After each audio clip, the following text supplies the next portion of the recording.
You can sense the difference between hot and cold, but a thermometer puts a number on it.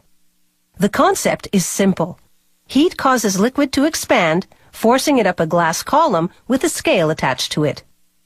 Italy's Galileo came up with the idea in 1593.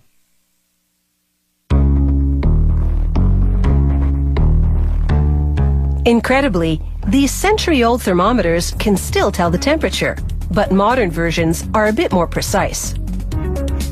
To make one, they clamp glass tubing onto a carousel. As it spins, torches heat the center of the hollow glass, while below, the operator pumps air into it. This causes the melted glass to blister. They break the tubing at the blister, creating two tubes with funnel-shaped openings. They anchor a shorter glass cylinder on a turntable and suspend one of the funnel-mouth tubes above it. The tubes spin in concert as torches melt them together. The funnel ensures that the melting doesn't close the hollow tube. Another torch now aims further down the cylinder. It seals the end and shapes it into a bulb. To test a sample of the production run, they heat the entire length of the tubing. This creates vacuum pressure so that when they place the open end in liquid wax, the tubing sips it up like a straw. By watching the liquid ascend, they confirm that the thermometer fills as it should and has the right dimensions.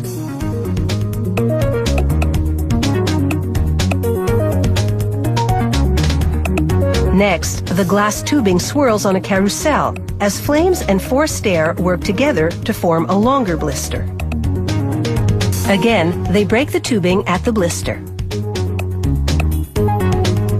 This blister creates openings that allow them to snake a narrow, hollow wire through the tubing, joining the two sections. Flames melt and seal the glass around the wire. This is called a glass-to-metal weld, and it creates a more flexible thermometer. They cool the welded glass and wire on a conveyor. Next, they turn on a vacuum pump for several hours to pull the air out of the wire and tubing. This draws the blue liquid wax up, but this time it's not a test. The wax is a non-toxic alternative to mercury that will expand and contract with changing temperature. The thermometers now travel through chilled alcohol, shrinking the blue liquid down to the closed end of the thermometer. As the tubing turns, flames follow the top end to melt and close it. A heat gun below then drives the liquid up the tubing, and the air pressure creates a bubble in the end that was just closed. This bubble will be the thermometer's expansion chamber. They plunge the thermometers in ice water to calibrate the blue liquid to 0 degrees Celsius. They scratch the glass at that mark. Next, the thermometers warm up in a bath set at 93.3 degrees Celsius. The blue liquid shoots up, and they make another scratch.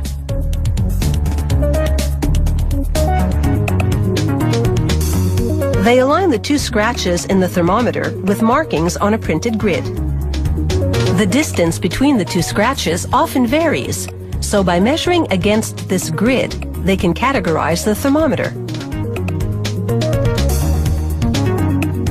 They then match the thermometer with a corresponding scale.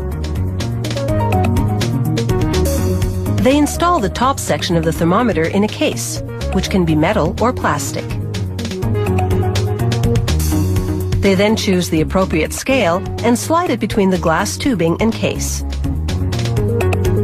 They wrap part of the wire capillary around a joint and then cap it.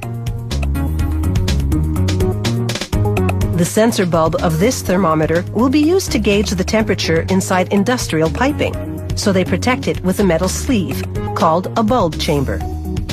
A glass window slides easily into the grooves of the casing.